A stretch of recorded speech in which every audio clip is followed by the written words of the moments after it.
Hello aspirants, welcome to unlock GS academy. चलिए start करते हैं डेली न्यूज़पेपर एमसीक्यू सीरीज को, जिसमें हम न्यूज़पेपर के एग्जाम ओरिएंटेड इंपॉर्टेंट न्यूज़ को मल्टीपल चॉइस क्वेश्चन के थ्रू कवर करते हैं। तो चलिए देख लेते हैं आज हम कौन से टॉपिक डिस्कस करने वाले हैं। प्रीवियस 71 टॉपिक हम प्रीवियस सेशंस में कवर करा चुके हैं, जिसका लिंक आपको डिस्क्रिप्शन में मिल जाएगा। आज हम चर्चा करेंगे Indian renewable energy development agency के बारे में। देन हम जानेंगे इंडेक्स ऑफ इंडस्ट्रियल प्रोडक्शन के बारे में, मुडुमलाई टाइगर रिजर्व के बारे में चर्चा करेंगे और जानेंगे सुपर कंडक्टर्स क्या होते हैं। कोडाई कोनल सोलर ऑब्जर्वेटरी के बारे में चर्चा करेंगे। तो चलिए स्टार्ट करते हैं आज का इंपॉर्टेंट सेशन। ये क्वेश्चन आपका Indian renewable energy development agency से संबंधित है, जिसके रिगार्डिंग आपको 3 स्टेटमेंट दिए गए हैं। फर्स्ट स्टेटमेंट में आपसे कहा गया है कि जो एडा है एक मिनी रत्न कैटेगरी 1 पब्लिक सेक्टर इंटरप्राइजेस है, जो कि एडमिनिस्ट्रेटिव कंट्रोल में आती है ministry of new and renewable energy के, और इसको नोटिफाई किया गया था कंपनीज एक्ट 1956 के अंतर्गत। तो ये इसके अंतर्गत करेक्ट स्टेटमेंट है।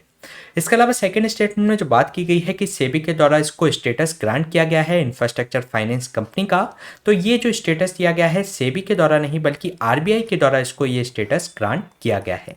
तो ये इसके अंतर्गत रॉन्ग स्टेटमेंट हो जाएगा। इसके अलावा थर्ड स्टेटमेंट में जो बात की गई है कि 1987 से ये रिस्पॉन्सिबल है जो न्यू एंड रिन्यूएबल एनर्जी जो सोर्स ऑफ एनर्जी होती है उसको प्रमोट करना, उसको डेवलप करना और उसको फाइनेंस करने के लिए। तो ये इसके अंतर्गत करेक्ट स्टेटमेंट है, इसलिए इसका जो आंसर हो जाएगा 1 और 3 ओनली। चलिए जान लेते हैं इसके बारे में डिटेल में। जो आरबीआई ने ग्रांट किया है स्टेटस इंफ्रास्ट्रक्चर फाइनेंस कंपनी का, किसको? एडा को। और ये इसका जो 36 ईयर से जो इंफ्रास्ट्रक्चर फाइनेंसिंग कर रहा है, डेवलपमेंट कर रहा है रिन्यूएबल एनर्जी के क्षेत्र में, उसके रिकॉग्निशन के लिए आईएफसी स्टेटस इसको दिया गया है। इसके अलावा अगर हम बात करें इसका सिग्निफिकेंस क्या होगा इसके स्टेटस मिलने का, तो ये एक तरीके से इसका जो एक्सपोजर बढ़ जाएगा रिन्यूएबल एनर्जी फाइनेंसिंग के अंतर्गत, और इसके जो इन्वेस्टर्स होंगे उसका बाइडर बेस हो जाएगा और मोबिलाइज कर सकता है ये फंड। साथ ही साथ कॉम्पिटिटिव रेट पे ये एक तरीके से फंड को भी रेज कर पाएगा। साथ ही साथ ये बूस्ट करेगा इन्वेस्टर्स के कॉन्फिडेंस को, इनहेंस करेगा इसकी ब्रांड वैल्यू को, और एक जनरेट कर देगा positive response in the market. और जो गवर्नमेंट का जो टारगेट है कि 2030 तक 500 गीगावाट इंस्टॉल्ड कैपेसिटी करना है नॉन फॉसल फ्यूल से, तो ये इसके अंतर्गत करने में ये काफ़ी ज़्यादा बेनिफिशियल होगा। इसके अलावा अगर हम बात करें एडा की, तो ये एक मिनी रत्न कैटेगरी 1 पब्लिक सेक्टर इंटरप्राइजेस है, जो कि एडमिनिस्ट्रेटिव कंट्रोल में आती है ministry of new and renewable energy के, जो कि नोटिफाई की गई थी कंपनीज एक्ट 1956 के अंतर्गत। ये एक 1987 से एक तरीके से प्रमोट कर रही है, डेवलप कर रही है और फाइनेंसिंग कर रही है जो भी एनर्जी के न्यू एंड रिन्यूएबल सोर्सेस होते हैं उनको। इसके अलावा इसका जो मोटो है एनर्जी फॉर एवर। अगर हम बात करें इसकी एक्टिविटी की, तो जो भी रिन्यूएबल एनर्जी से संबंधित टेक्नोलॉजीज होती हैं जैसे कि सोलर, हाइड्रो, विंड या बायो एनर्जी या कोई भी इमर्जिंग जो टेक्नोलॉजी है उसको ये फाइनेंस करती है। इसके अलावा अगर हम बात करें इंफ्रास्ट्रक्चर फाइनेंस कंपनी के बारे में, तो ये एक तरीके की नॉन डिपॉजिट एक्सेप्टिंग एनबीएफसीज होती हैं, जो कि इंडल्स होती हैं in the sector transport, energy, water and sanitations, communications, social and commercial infrastructure के अंतर्गत। इसके अलावा आईएफसी में कंप्लाइंट होने के लिए कुछ सर्टेन कंडीशंस होती हैं, जिसके अंतर्गत इसका जो मिनिमम जो 75% है इसके टोटल एसेट्स का वह डिप्लॉय होना चाहिए इंफ्रास्ट्रक्चर लोन के रूप में। इसके अलावा इसकी जो मिनिमम नेट वर्थ होनी चाहिए कंपनी की वह 300 करोड़ होनी चाहिए, और इसका जो CRAR यानी कि capital to the risk weighted जो रेशियो होता है उसको 15% होना चाहिए, और उसकी जो टियर 1 कैपिटल है फिर 10% के पास होनी चाहिए, और इसकी जो क्रेडिट रेटिंग एजेंसीज के द्वारा इसको A के इक्विवेलेंट इसको रेटिंग मिली होनी चाहिए। तो ये क्वेश्चन हमने डिस्कस किया एडा के बारे में। चलिए चलते हैं नेक्स्ट क्वेश्चन पे। नेक्स्ट क्वेश्चन है आपका इंडेक्स ऑफ इंडस्ट्रियल प्रोडक्शन से संबंधित, जिसके रिगार्डिंग आपको 3 स्टेटमेंट दिए गए हैं। फर्स्ट स्टेटमेंट में आपसे कहा गया है कि जो इंडेक्स ऑफ इंडस्ट्रियल प्रोडक्शन है, जो इंडस्ट्रियल प्रोडक्ट होते हैं उनका वॉल्यूम ऑफ प्रोडक्शन कितना चेंज हो रहा है in the given period of time में, तो उसको ये इंडिकेट करता है। तो ये इसके अंतर्गत करेक्ट स्टेटमेंट है। इसके अलावा सेकंड स्टेटमेंट में कहा गया है कि इसको पब्लिश किया जाता है क्वार्टरली बाय द सीएसओ, जो कि ministry of statistics and programme implementation के अंतर्गत आती है। तो इसको क्वार्टरली नहीं बल्कि मंथली बेसिस पे इसको पब्लिश किया जाता है, और इसको पब्लिश किया जाता है एनओएसओ के द्वारा, यानी कि नेशनल स्टैटिस्टिक्स ऑर्गेनाइजेशन के द्वारा, जो कि आती है ministry of statistics and programme implementation के अंतर्गत। तो ये इसके अंतर्गत रॉन्ग स्टेटमेंट हो जाएगा। इसके अलावा इसका जो बेस ईयर है आईआईपी का वह 2011-12 है। तो ये इसके अंतर्गत 1 और 3 इसमें करेक्ट है, इसलिए इसका जो आंसर हो जाएगा 1 और 3 ओनली। चलिए जान लेते हैं अभी चर्चा में क्यों रहा। जो ओवरऑल ग्रोथ देखी गई है इंडस्ट्रियल सेक्टर में, तो लास्ट 2 मंथ में कॉन्ट्रैक्शन के बाद जनवरी 2023 में 5.2% आईआईपी इंक्रीज हुआ और ये एक तरीके से ट्वाइस था जो 2.6% इसने ग्रोथ दर्शाई। लास्ट जो एवरेज था प्रीवियस क्वार्टर का तो वह उसका एक तरीके से ट्वाइस था। इसके अलावा इसने 4.7% जो इम्प्रूवमेंट दर्शाया दिसंबर 2022 में। तो 2022 से इसने एक तरीके से 4.7% का इम्प्रूवमेंट दर्शाया। इसके अलावा इसमें जो देखा गया है कि जो इंडस्ट्री की जो स्लोअर रिबाउंड देखा गया है लोअर इनकम या रूरल सेगमेंट्स के अंतर्गत, लेकिन जो ऑफिशियल रूप से इसको डिनाई किया जाता है कि के सेव्ड रिकवरी इंडिया के अंतर्गत नहीं है। अब जान लेते हैं के सेव्ड रिकवरी क्या होती है। तो इसके अंतर्गत कुछ नंबर ऑफ सेगमेंट्स होते हैं जीडीपी के, जैसे कि कुछ जो इंडस्ट्रीज हैं वह तो लगातार ग्रोथ कर रही होती हैं, लेकिन कुछ इंडस्ट्रीज ऐसी होती हैं वह लगातार उनकी ग्रोथ कम होती जा रही होती है। तो जिसके कारण से कुछ नंबर ऑफ जो पीपल होते हैं लगातार ग्रोथ कर रहे होते हैं और कुछ लोग लगातार, जैसे कि रूरल सेगमेंट्स, वह लगातार उसकी ग्रोथ गिरती जा रही है। लेकिन ऑफिशियल रूप से इसको डिनाई किया जाता है कि इंडिया के अंतर्गत के सेव्ड रिकवरी नहीं है। तो इसके अंतर्गत भारत में ऑफिशियल रूप से कहा जाता है कि भारत में वी शेप्ड रिकवरी हो रही है, यानी कि पहले इकोनॉमी गिरी थी कोविड के समय पे, फिर वे लगातार रिबाउंड हो रही है। इसके अलावा हम जान लेते हैं कि इंडेक्स ऑफ इंडस्ट्रियल प्रोडक्शन क्या है। तो ये एक तरीके से जो इंडस्ट्रियल प्रोडक्ट होते हैं उनका वॉल्यूम ऑफ प्रोडक्शन कितना चेंज हो रहा है in the during the given period के अंतर्गत, तो उसको एक तरीके से ये इंडिकेट करता है। और ये एक तरीके से पब्लिश किया जाता है मंथली बेसिस पे नेशनल स्टैटिस्टिक ऑफिस के द्वारा, जो कि आती है ministry of statistics and programme implementation के अंतर्गत। ये एक तरीके का कंपोजिट इंडिकेटर है जिसके अंतर्गत ब्रॉड सेक्टर्स भी आते हैं और यूज बेस्ड सेक्टर्स भी इसके अंतर्गत आते हैं। ब्रॉड सेक्टर के अंतर्गत इसमें माइनिंग, मैन्युफैक्चरिंग और इलेक्ट्रिसिटी आते हैं। इसके अलावा यूज बेस्ड सेक्टर के अंतर्गत जिसमें बेसिक गुड्स, कैपिटल गुड्स और जो इंटरमीडिएट जो गुड्स होती हैं वह इसके अंतर्गत शामिल होती हैं। इसके अलावा इसका बेस ईयर जो कि इसको काउंट किया जाता है 2011-12 से। इसके अलावा अगर हम बात करें इसके सिग्निफिकेंस की, तो इसको यूज करती हैं गवर्नमेंट एजेंसीज के द्वारा, मिनिस्ट्री ऑफ फाइनेंस के द्वारा, साथ ही साथ आरबीआई भी अपनी पॉलिसी मेकिंग के लिए इसका यूज करती है। इसके अलावा ये एक एक्सट्रीमली रिलेवेंट्स है जो कैलकुलेशन की जाती है क्वार्टरली रूप से एडवांस जीडीपी की, तो उसके एस्टिमेशन में ये काफ़ी ज़्यादा मदद करती है। इसके अलावा इसके अंतर्गत 8 कोर सेक्टर्स होते हैं। अगर हम पूरे आईआईपी की बात करें तो आईआईपी के अंतर्गत एक 8 कोर इंडस्ट्रीज होती हैं जिनका जो कॉन्ट्रीब्यूशन है वह इसमें वेटेड रूप से 40.27% है। इसके अलावा ये जो 8 कोर सेक्टर्स हैं उसके अंतर्गत जो कंपनी शामिल हैं जिसमें पेट्रोलियम और जो रिफाइनरी प्रोडक्ट हैं उसका कंट्रीब्यूशन सबसे ज़्यादा है। इसके बाद electricity, steel, coal, crude oil, natural gas, cement और सबसे कम जो कंट्रीब्यूशन है वह है फर्टिलाइजर इंडस्ट्री का। तो इसमें आप ध्यान रखिएगा जो पेट्रोलियम और रिफाइनरी प्रोडक्ट हैं उसका कंट्रीब्यूशन सबसे ज़्यादा है, इनका वेट सबसे ज़्यादा है और सबसे कम वेट है फर्टिलाइजर का। तो ये क्वेश्चन हमने डिस्कस किया आईआईपी से संबंधित। चलिए चलते हैं नेक्स्ट क्वेश्चन पे। नेक्स्ट क्वेश्चन है आपका मुडुमलाई टाइगर रिजर्व से संबंधित, जिसके रिगार्डिंग आपको 3 स्टेटमेंट दिए गए हैं। फर्स्ट स्टेटमेंट में आपसे कहा गया है कि जो मुद्दुमलाई नेशनल पार्क है और जो वाइल्ड लाइफ सेंचुरी है ये लोकेटेड है north western side of the Nilgiri hills में, जो कि ब्लू माउंटेन का पार्ट है और जो कि नीलगिरी डिस्ट्रिक्ट ऑफ तमिलनाडु में स्थित है।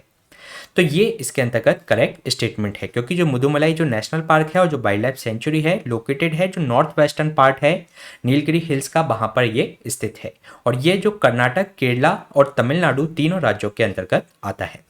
इसके अलावा 2007 में इसको जो लगातार टाइगर की पॉपुलेशन गिर रही थी तो इसको टाइगर रिजर्व बनाया गया। 1972 का जो एक्ट है वाइल्ड लाइफ प्रोटेक्शन एक्ट, तो उसके अंतर्गत, तो ये भी इसके अंतर्गत करेक्ट स्टेटमेंट है। इसके अलावा थर्ड स्टेटमेंट में कहा गया है कि ये जो नेशनल पार्क है शेयर करता है इसकी boundary with the state of Karnataka, Kerala और इसकी जो सेंचुरी है एक तरीके से डिवाइड होती है इनटू द 5 रेंजेस के अंतर्गत, तो ये भी इसके अंतर्गत करेक्ट स्टेटमेंट है। इसलिए इसका जो आंसर हो जाएगा डी 1, 2 एंड 3। चलिए जान लेते हैं इसके बारे में, ये अभी चर्चा में क्यों रहा। जो इंडियन की जो डॉक्यूमेंट्री है जिसको अभी ऑस्कर मिला है द एलिफेंट विस्पर को, तो ये में जो स्टोरी दिखाई गई है यंग ऑर्फन एलिफेंट्स की in the Mudumalai tiger reserve के अंतर्गत ही उसको दिखाया गया है। तो इसी कारण से मुदुमलाई टाइगर रिजर्व अभी चर्चा में है और कल के सेशन में हमने काडू नाइकन जो वहाँ की ट्राइब है जिसको इस फिल्म में दर्शाया गया है तो उसके बारे में भी कल हमने डिस्कस किया था। इसके अलावा अगर हम बात करें मुडुमलाई टाइगर रिजर्व के बारे में तो इसकी जो लोकेशन है मुडुमलाई नेशनल पार्क और जो वाइल्ड लाइफ सेंचुरी की ये एक तरीके से लोकेटेड है north western side of the Nilgiri hills पे। इसके अलावा ये जो ब्लू माउंटेन है नीलगिरी हिल्स का उस पर ये स्थित है और जो नीलगिरी डिस्ट्रिक्ट है तमिलनाडु में वहाँ पर ये पड़ता है। इसके अलावा अगर हम बात करें इसका जो नेशनल पार्क है शेयर करता है इसकी boundary state of Karnataka, Kerala और तमिलनाडु से। साथ ही साथ ये 5 रेंजेस जैसे कि मैसेनगुडी, थेपाकाडू और जो मुडुमलाई और कारगुडी और जो नेलाकोटा जो रेंज हैं वह इसका पार्ट बनाती हैं। इसके अलावा इसके प्रोटेक्शन स्टेटस की बात करें तो 2007 में लगातार जो टाइगर की पॉपुलेशन लगातार गिर रही थी तो इसको टाइगर रिजर्व का स्टेटस दिया गया था under the wild life protection act 1972 के अंतर्गत। इसके अलावा इसमें जो फ्लोरा एंड फौना की अगर हम बात करें तो इसमें जो प्रोटेक्टेड एरिया है वह आइडल होम है जो सेवरल इंडेंजर्ड और वल्नरेबल स्पीसीज के लिए। इसके अंतर्गत इंडियन एलिफेंट्स और जो टाइगर जो भी पाया जाता है, साथ ही साथ जो गौर है और जो इंडियन लियोपार्ड यहाँ पर देखने को मिल जाते हैं। इसके अलावा मेजर टाइप ऑफ फॉरेस्ट यहाँ पर देखने को मिलते हैं सेंचुरी के अंतर्गत, जिसमें ट्रॉपिकल मॉइस्ट और जो आपके डेसिडियस फॉरेस्ट होते हैं वे आपको वेस्ट रीजन में देखने को मिलेंगे। फिर जो ट्रॉपिकल ड्राई डेसिडियस फॉरेस्ट हैं वे आपको मिडिल रीजन में देखने को मिलेंगे और फिर जो ट्रॉपिकल ड्राई जो फॉरेस्ट हैं वे आपके ईस्ट रीजन में यहाँ पर देखने को मिलते हैं। यानी कि जो ट्रॉपिकल मॉइस्ट डेसिडियस फॉरेस्ट हैं वे आपके वेस्ट रीजन में और जो ट्रॉपिकल ड्राई डेसिडियस फॉरेस्ट हैं वह मिडिल सेक्टर में और जो आपके ट्रॉपिकल ड्राई फॉरेस्ट हैं वह ईस्ट क्षेत्र में देखने को मिलते हैं। इसके अलावा अगर हम बात करें इसमें जो एशियन एलिफेंट्स के बारे में, इसके प्रोटेक्शन स्टेटस के बारे में, तो ये लार्जेस्ट लैंड एनिमल है ऑन द एशियन कॉन्टिनेंट के अंतर्गत जो कि ड्राई टू वेट फॉरेस्ट के अंतर्गत ये पाया जाता है और जो ग्रासलैंड हैबिटेट्स के अंतर्गत भी ये रह सकता है।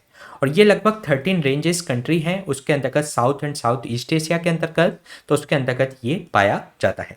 अगर हम इसके कंजर्वेशन स्टेटस की बात करें तो इसको जो इस IUCN स्टेटस प्राप्त है इंडेंजर्ड का और इसको साइट्स की लिस्ट में अपेंडिक्स 1 में रखा गया है और schedule 1 of the wild life protection act 1972 के अंतर्गत इसको एक तरीके से प्रोटेक्शन दिया गया है। इसके अलावा भारत में इसके संरक्षण के लिए एक प्रोजेक्ट एलिफेंट चल रहा है जो कि 1992 से चलाया जा रहा है और इसके अंतर्गत जो प्रोजेक्ट है वह स्टेट्स को एक टेक्निकल असिस्टेंस प्रोवाइड कराता है, उसको फाइनेंशियल असिस्टेंस इसके द्वारा प्रोवाइड कराया जाता है for the protection of elephant के लिए। इसके अलावा एक इंटरनेशनल लेवल पर एक माइक प्रोग्राम चल रहा है जिसका नाम है monitoring of illegal killing of elephants. तो ये जो प्रोटेक्शन चल रहा है एक इंटरनेशनल एफर्ट्स है जो कि एशिया के अंतर्गत साथ ही साथ जो अफ्रीका के अंतर्गत इसको प्रोटेक्शन प्रोवाइड कराया जा रहा है एशियन एलिफेंट्स को। इसके अलावा प्रोजेक्ट एलिफेंट के अंतर्गत जो इसमें एलिफेंट रिजर्व इसमें किए जाते हैं तो अभी पूरे देश के अंतर्गत 33 एलिफेंट रिजर्व हैं, जिसमें अभी हाल ही में जो यूपी का जो तराई एलिफेंट रिजर्व है उसको एक तरीके से संरक्षण प्रदान किया गया था। इसके साथ ही अगर हम मुदुमलाई टाइगर रिजर्व की लोकेशन देखें तो ये आपको तमिलनाडु में देखने को मिलेगा। वहाँ की जो नीलगिरी जो हिल्स हैं वहाँ पर ये एक तरीके का मुदुमलाई टाइगर रिजर्व है जो कि कर्नाटक, केरल और तमिलनाडु तीनों राज्यों से इसकी बाउंड्री टच होती है। तो ये क्वेश्चन हमने डिस्कस किया मुदुमलाई टाइगर रिजर्व से संबंधित। चलिए चलते हैं नेक्स्ट क्वेश्चन पे। नेक्स्ट क्वेश्चन आपका सुपर कंडक्टर से संबंधित है जिसके रिगार्डिंग आपको 3 स्टेटमेंट दिए गए हैं। फर्स्ट स्टेटमेंट में आपसे कहा गया है कि जो सुपर कंडक्टिविटी है इसको डिस्कवर किया गया था हाइक कैमरलिंग ओन्स के द्वारा जो कि एक डच फिजिसिस्ट थे और इनकी जो टीम थी उन्होंने इसको एक खोजा था 1911 में। तो ये इसके अंतर्गत करेक्ट स्टेटमेंट है।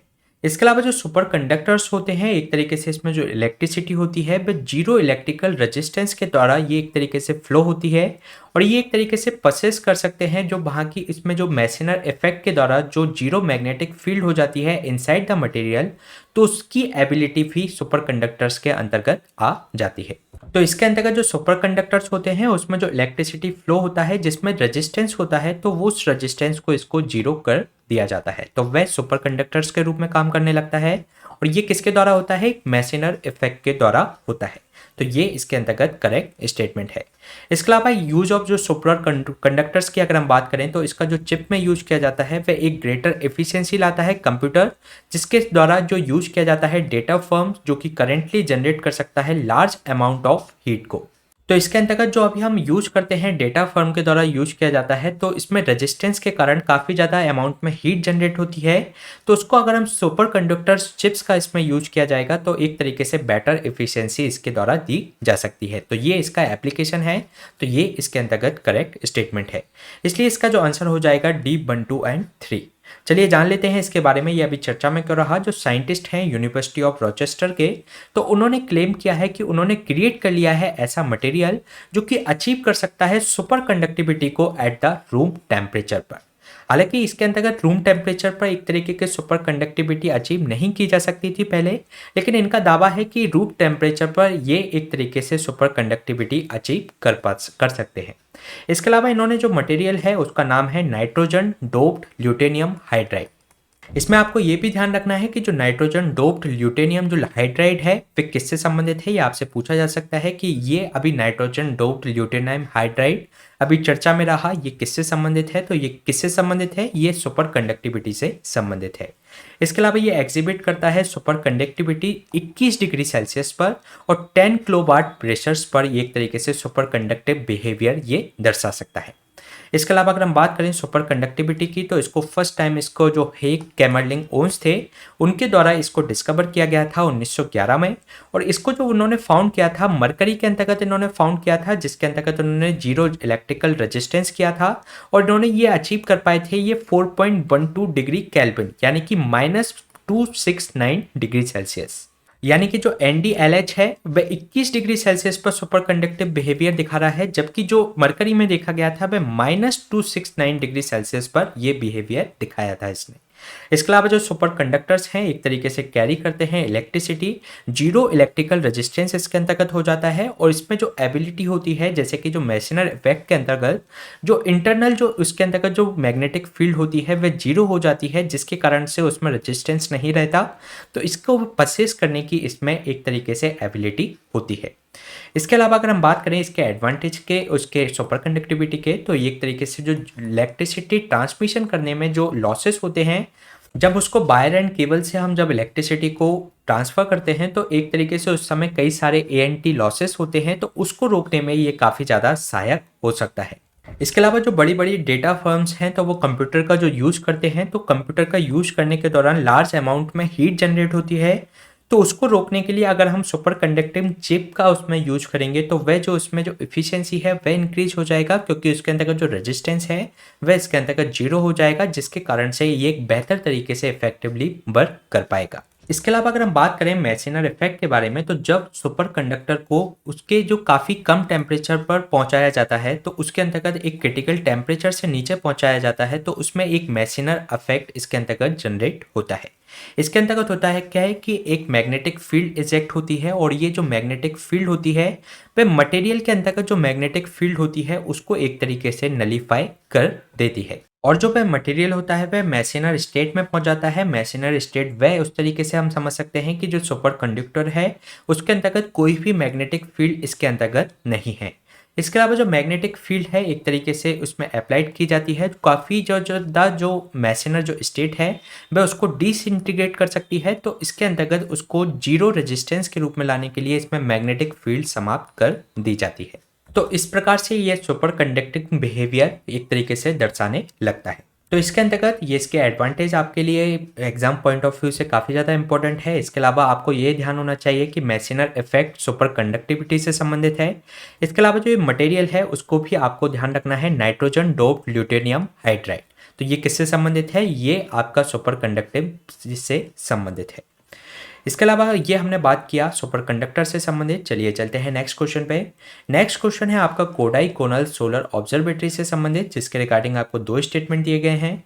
फर्स्ट स्टेटमेंट में आपसे कहा गया है कि जो कोडाई कोनल जो सोलर ऑब्जर्वेटरी है ये एक तरीके से स्टडी करती है sun for the bell over the century से ये कर रही है, और एक तरीके से उसका जो फोटोज हैं सन स्पॉट्स के और डॉक्यूमेंट उसमें जो क्या चेंजेस आ रहे हैं इसके बिहेवियर में, तो उसको एक तरीके से ये डॉक्यूमेंट करती है।